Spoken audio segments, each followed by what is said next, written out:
Pero ahora nos vamos a Casa de Gobierno. Estamos en vivo en Casa de Gobierno, habla el jefe de gabinete, lo compartimos. Estado Nacional para que la Secretaría de Comercio permita garantizar el funcionamiento de supermercados de la red federal Comprar, con productos de precios cuidados.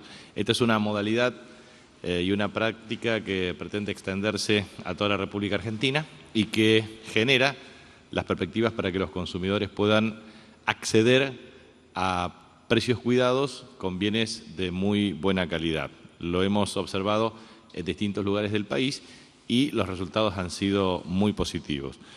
Estos establecimientos, que permitió un acuerdo entre la Administración de Bienes Inmuebles del Estado y la Secretaría de Comercio, se van a localizar en la provincia de Salta, en su respectiva capital de Salta, y también en las localidades bonaerenses de 3 de Febrero y de San Nicolás.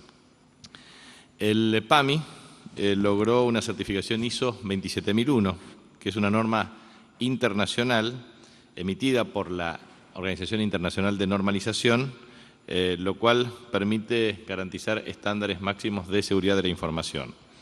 En materia turística, hemos observado 9,5 millones de turistas en la costa atlántica, con un incremento del 6% de la ocupación hotelera.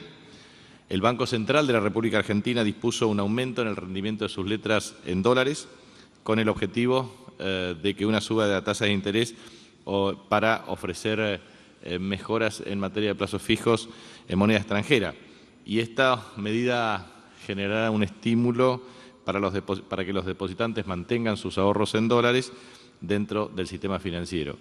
También es muy importante observar que la central Atucha 2, central nuclear Néstor Kirchner, ya llegó al 97,5% de potencia, generando 710 megavatios. Como ustedes saben, Embalse Río Tercero entra en la fase de mantenimiento y las dos centrales, Juan Domingo Perón, Néstor Kirchner, permitirá garantizar la provisión de energía atómica y, a su vez, las nuevas construcciones que se prevén con estrategias de financiamiento internacional permitirá expandir la producción de energía atómica.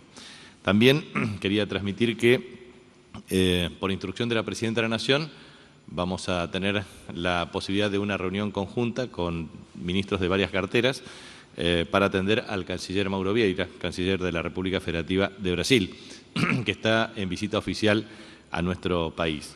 En este sentido, el canciller Héctor Timerman tendrá una recepción y obviamente también un almuerzo en el día de hoy, 16 horas en la Jefatura de Gabinete de Ministros, con la presencia de los ministros Axel Kicillof, Julio De Vido, Débora Giorgi, Héctor Timerman, más embajadores y otros funcionarios. Nos abocaremos al tratamiento de una agenda bilateral entre ambos países.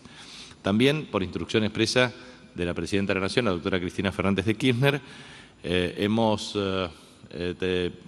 a tener una reunión con la Unión Industrial Argentina. En virtud de la reunión que ellos mantuvieron ayer y solicitaron una reunión a las autoridades del Poder Ejecutivo, la Presidenta de la Nación delegó expresamente en la Jefatura de Gabinete de Ministros la coordinación de esta reunión. Nosotros estamos en condiciones de convocarlas para el día viernes, pero eso implicará una coordinación de la agenda con los miembros de la Unión Industrial Argentina. En esta reunión nosotros obviamente vamos a participar junto al ministro Axel Kicillof, al ministro Julio De Vido, a la ministra Débora Giorgi, porque entendemos que son las partes directamente involucradas respecto al tratamiento de los acuerdos bilaterales junto al canciller Héctor Timerman. Y a su vez también, en modo reciente, me comuniqué con el gobernador José Alperovich. Tenemos allí una dificultad que afecta potencialmente a cerca de 10.000 damnificados en 3 departamentos por lluvias copiosas e inundaciones acaecidas el día 4 de febrero próximo pasado, en La Cocha, Aguilares y también Alberdi. Por lo tanto, por instrucción de la Presidenta Cristina Fernández de Kirchner, a través de la operatoria de ANSES, implementaremos un mecanismo de asistencia por la emergencia. Como ustedes saben, esta operatoria implica la duplicación de los derechos sociales que están garantizados en la República Argentina, que van desde pensiones no contributivas hasta asignación universal por hijo, a los efectos de garantizar una reparación respecto a los daños ocasionados. ¿Qué tal, ministro? Muy buenos días. Virginia Alzogaray, de Radio La Red. ¿Considera que el hecho de que la oposición no esté yendo al debate por la creación de la AFI, que es un proyecto muy importante, va a ser la constante de este año? Y le quería consultar por qué cree que el diputado Sergio Massa apunta hacia una operación kirchnerista con respecto al tema del supuesto robo. Mire, es una imputación falsa en virtud de la desmentida oficial, en el sentido de que no se trata de un agente de inteligencia del Estado. Por lo tanto, es la versión oficial, objetiva y fidedigna. En segundo lugar, nosotros tenemos que observar el comportamiento que ha tenido la oposición en la República Argentina a partir del 10 de diciembre del año 2009 hasta el 10 de diciembre del año 2011. Por primera vez desde el año 1991 la República Argentina no tuvo presupuesto aprobado. Y hubo un solo año, en el año 2002, por la crisis experimentada a fines del año 2001, en que no tuvo presupuesto aprobado en tiempo y en forma, de acuerdo a los preceptos constitucionales. En consecuencia, lo que uno observa claramente es que la oposición es una máquina de impedir en la Argentina y lo único que se preocupa es en obstaculizar la gestión de gobierno y establecer una estrategia y una actitud contraria a la perspectiva de crecimiento y desarrollo del país. No cabe la menor duda que la posición respecto al tema de la Agencia Federal de Inteligencia, que es una innovación de carácter estructural en donde el Gobierno ha tenido la capacidad y la voluntad de recibir muchas consideraciones de entidades no gubernamentales, de especialistas, porque entendemos que debe ser una norma que forme parte de las políticas de Estado que tanto reclama la oposición. Ellos tuvieron la oportunidad de hacerlo durante 2 años en que tuvieron la mayoría de carácter legislativo y no lo pudieron hacer. Y esto tiene que ver con incapacidad o una actitud en el sentido de no pretender hacer ninguna modificación. Por lo tanto, nosotros lamentamos objetivamente que pretendan desnaturalizar un debate de tamaña importancia no asistiendo al mismo, pero forman parte de una conducta a las que nos tiene acostumbrados. ¿Qué tal? Buenos días, ministro. Gabriel Eiris, Agencia de Noticias TELAM. Bueno, usted acaba de adelantar que efectivamente la Presidenta de la Nación va a recibir a los miembros de la Unión Industrial. No obstante... No, la Jefatura de Gabinete de Ministros. Ah, bien. No obstante, usted sabe que hay unos cuantos chispazos entre los miembros del Comité Ejecutivo en relación, obviamente, a los acuerdos y negociaciones que se alcanzaron con China. En particular, los conflictos están dados en los puntos relativos a la adjudicación directa para obras de infraestructura con financiamiento de ese país y al ingreso de mano de obra. Según dicen, esto podría afectar la producción de bienes y servicios. Bueno, yo quería preguntarle qué es lo que piensa el Gobierno en estos puntos en particular. Bueno, lo que piensa el Gobierno ha sido manifestado por el ministro Axel Kicillof, que planteó básicamente la estrategia de financiamiento externo en una asociación estratégica de carácter integral entre la República Popular China y la República Argentina. Recordemos que desde el año 2004 al año 2014 se pudieron concretar acuerdos de carácter estructural. En el sentido siguiente, esto va a implicar cerca de 148.000 empleos que tienen que ver con el fortalecimiento de esta relación bilateral, que tiene que ver con inversión extranjera directa, que tiene que ver con mecanismos de financiamiento para la ejecución de obras de infraestructura y que tiene que ver con el efecto multiplicador desde el punto de vista de la disponibilidad de este flujo de fondos. 148.000 empleos para nuestra economía es un impacto muy significativo. Pero a su vez también lo reconoce el mismo titular de la Unión Obrera Argentina en la Construcción, Gerardo Martínez, que establece el impacto de más de 20.000 empleos en la construcción de obras. Lo que es importante remarcar es que cuando uno observa la relación bilateral desde el punto de vista del intercambio comercial, desde el año 2002 a la fecha tuvo un incremento de carácter sistemático. Y eso implica un nivel de intercambio comercial equivalente a 15.000 millones de dólares. Dentro del plan de acción conjunta suscripto entre ambos países existen perspectivas claras para nivelar la relación de equilibrio comercial entre las partes, de garantizar mayores estímulos a la inversión directa y de generar las condiciones para fortalecer precisamente la infraestructura pública en virtud de tener logística integrada y lograr más competitividad para el desarrollo económico del país. Lo que me parece que es importante remarcar es lo siguiente. Primero, 2 represas de las características de Jorge Zepernik y Néstor Kirchner, con 4.736 millones de dólares de monto total de inversión, tiene un impacto muy significativo desde el punto de vista de la oferta eléctrica, del impacto en la generación de empleo y del influjo de divisas para el país. Pero también el efecto multiplicador en materia de empleo tiende a una dinamización extraordinaria. Este año hay previsiones respecto a desembolsos entre 500, 700 o 1.000 millones de dólares de acuerdo al flujo y al ritmo de inversión de la obra. Eso es muy importante para el país, lo mismo que la obra de 2.470 millones de dólares para el ferrocarril Belgrano Cargas. Todas estas obras que aumentan la oferta eléctrica o que mejoran la logística integrada, lo que producen es un efecto muy significativo desde el punto de vista de reducción de costos sistémicos para lograr que la economía tenga más estímulos para el desarrollo. La verdad es que para nosotros hoy es un acuerdo de carácter estructural y de largo plazo y forma parte de políticas de Estado. Por eso nosotros creemos que es importante remarcar esta estrategia que ha seguido nuestro país y sobre todo explicar los alcances a la Unión Industrial Argentina. Principalmente porque se trata, como bien lo ha explicado el ministro Axel Kicillof ayer, o sea, esquemas complementarios. Ellos tienen demandas de bienes que nosotros producimos y nosotros tenemos demandas de bienes que ellos producen. Entonces, eso implica complementariedad de ambas economías. Y, por supuesto, nosotros siempre defendemos el trabajo argentino. ¿Cómo no lo vamos a defender si efectivamente a partir de este proyecto político encabezado por Néstor Kirchner el 25 de mayo del 2003 hasta la fecha, hoy liderado por nuestra presidenta Cristina Fernández de Kirchner, se han generado 6,4 millones de puestos de trabajo. Una reducción abrupta de 25 a 7% de la tasa de desempleo, que siempre sufre fluctuaciones desde el punto de vista trimestral, digamos, por la evolución de tasa de desempleo y tasa de actividad.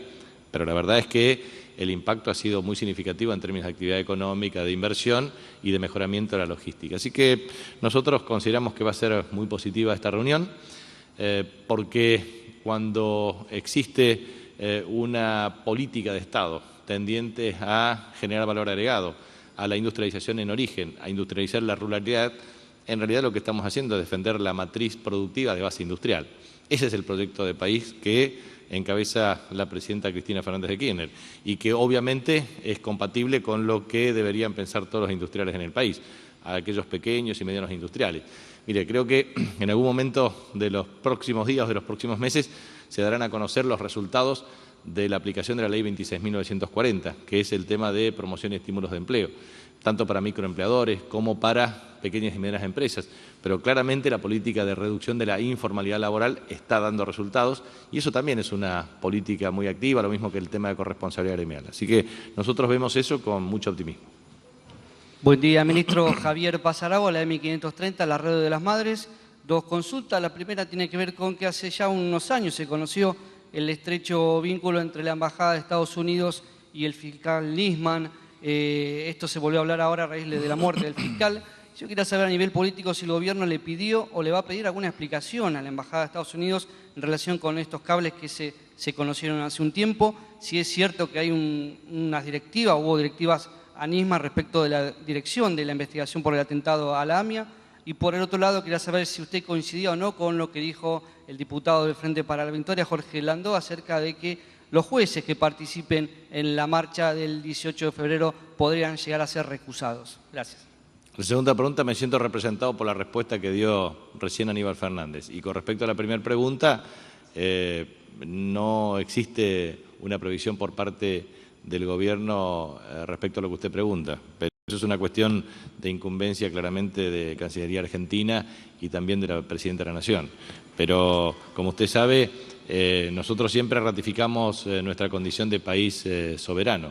Y en este contexto, como miembro de Naciones Unidas, debemos ser extremadamente respetuosos de la Carta de las Naciones Unidas. Por lo tanto, cualquier injerencia por parte de un Estado de la política interna de otro viola el principio de autodeterminación de los pueblos. Por lo tanto, nosotros consideramos que el ejercicio pleno y activo de nuestra soberanía nacional reside precisamente en aplicar estos principios que emanan de la Carta de las Naciones Unidas, aun cuando siempre uno advierte que es necesario producir modificaciones desde el punto de vista de la percepción del funcionamiento del mundo global y el sistema multilateral.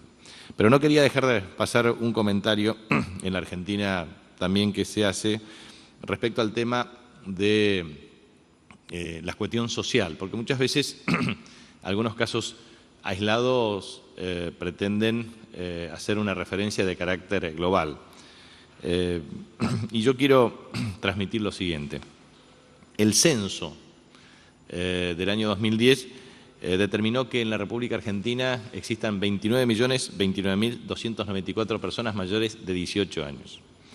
Cuando uno observa en el mes de noviembre del 2014 cuál es el sistema de protección social, comparando mediante estadística descriptiva el QUIL de cada persona, o sea, identificando exactamente el ejercicio de un derecho de carácter social o la percepción de un ingreso derivado del empleo, existen en el país 20.328.004 personas, o sea, el 70% de las personas con cruzamiento de QUIL, o sea, que acredita efectivamente y en forma fehaciente la percepción de un ingreso, permite tener un sistema de protección y cobertura social. Esto apenas superaba el 36 a 38% en el año 2001, 2002 o 2003, principalmente 2003, o sea, antes del 2003 aún menos que eso. Con lo cual, lo que quiero transmitir es que el nivel de cobertura se puede observar de la siguiente manera. La cobertura previsional en la Argentina, o sea, jubilados que tenían acceso al sistema de seguridad social, era equivalente entre 60 y 64% en el promedio 2003-2005. Con la moratoria previsional 25.994 se expandió entre el 90 al 93%. Con la nueva moratoria previsional va a tener una cobertura cercana al 100%, o al 100%, digamos, en términos de garantía efectiva de derechos. Las pensiones no contributivas eran poco más de 400.000. Hoy son 1.427.827. Cuando uno ve los beneficiarios del sistema de protección social, alcanzan a 9.039.312 por distintas modalidades. Esto tiene que ver con asignación universal por hijo, o con asignaciones familiares, o con jubilaciones y pensiones. Entonces, lo que quiero transmitir es que muchas veces, desde la oposición, y desde opiniones interesadas de la oposición o de grupos y estudios que representan a la oposición, tergiversan y confunden los indicadores de carácter social. Por una razón muy sencilla. En muchos casos incrementan en forma absolutamente incorrecta la estructura de gastos y minimizan de manera sustancial la estructura de ingresos. Y no generan, o mejor dicho, no cubren mediante una descripción adecuada de la base de datos lo que efectivamente perciben las personas dentro de un núcleo o grupo familiar. Eso es un tema importante porque lo vamos a ir explicando detallada y rigurosamente, pero siempre observamos una visión interesada en desacreditar las políticas de inclusión social, de desarrollo productivo y de generación de empleo que ha tenido esta política de gobierno en estos años. Y eso es muy importante aclararlo porque la gente lo percibe claramente en términos de sus ejercicios efectivos de derechos sociales. Pero muchas veces los medios de comunicación, o muchas veces algunos periodistas, o muchas veces algunos miembros de la oposición, en realidad pretenden confundir manifestando datos de una manera incorrecta. Muchas gracias.